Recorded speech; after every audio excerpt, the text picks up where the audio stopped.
আসসালামু আলাইকুম, welcome to Yasmin recipes. আশা করি আল্লাহর মতো সবাই ভালো আছেন। বিকেলে মুচমুচে নাস্তা খেতে সবাই পছন্দ করেন। তো আজকে মুচমুচে একটা নাস্তার রেসিপি তৈরি করে দেখাবো। চামচ ঘি দিয়ে আমি এখানে সেমাই নিয়ে নিব। 2 প্রকারের সেমাই ইউজ করেছি, সাদা এবং লাল সেমাই। তো ঘি দিয়ে আগে সেমাইটা ভালোভাবে আমি ভেজে নিব, এতে করে খুব সুন্দর ফ্লেভার আসবে।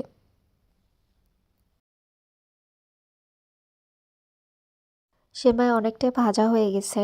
এখন এর মধ্যে 1/4 কাপ আমি গ্রেট করা নারকেল দিয়ে দিব।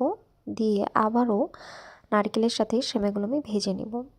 স্বাদ মতো চিনি এবং 2 চামচের মতো গুঁড়ো দুধ দিয়ে সব কিছু আবারও ভালোভাবে মিশিয়ে নিব। এখানে আমি লিকুইড দুধ 2 চামচের মতো ইউজ করেছি, পরে আবারও দুধ ইউজ করব।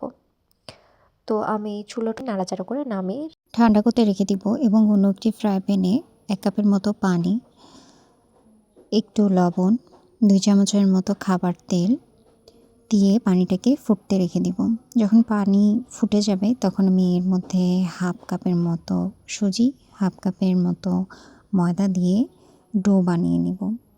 যদি মনে হয় যে একটু আটা দিতে হবে, মানে ময়দা দিতে হবে, তো ময়দা আপনারা দিয়ে দেবেন সামান্য পরিমাণে। এরপরে ডো তৈরি হয়ে গেলে আমি এটাকে 5 মিনিটের জন্য রেখে দেব। এরপরে হাত দিয়ে ভালোভাবে ডোটাকে মাখিয়ে নিব। গায়ে তেল মাখিয়ে 10 মিনিটের জন্য রেস্টে রেখে দিব।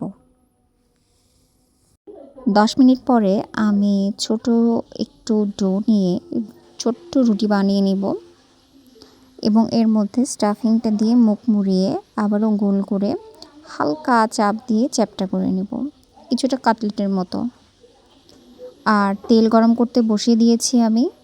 এগুলো সবগুলো মিডিয়াম টু লো হিটে ভেজে নেব। আমি কাঁটা চামচ দিয়ে স্ন্যাক্সগুলোর গায়ে একটু ডিজাইন করে দিয়েছিলাম, আপনাদের ইচ্ছে হলে আপনারাও দিতে পারেন। তো এগুলো এক এক করে সবগুলো আমার স্ন্যাক্স বানানো হয়ে গেছে। এখন আমি এগুলো মিডিয়াম টু লো হিটে সবগুলোকে ভেজে নেব। তো আশা করি এই মুচমুচে বিকেলের নাস্তাটা আপনাদের ভালো লেগেছে। রেসিপিটি কেমন হয়েছে অবশ্যই জানাবেন। সবাই ভালো থাকবেন, সুস্থ থাকবেন। আল্লাহ হাফেজ।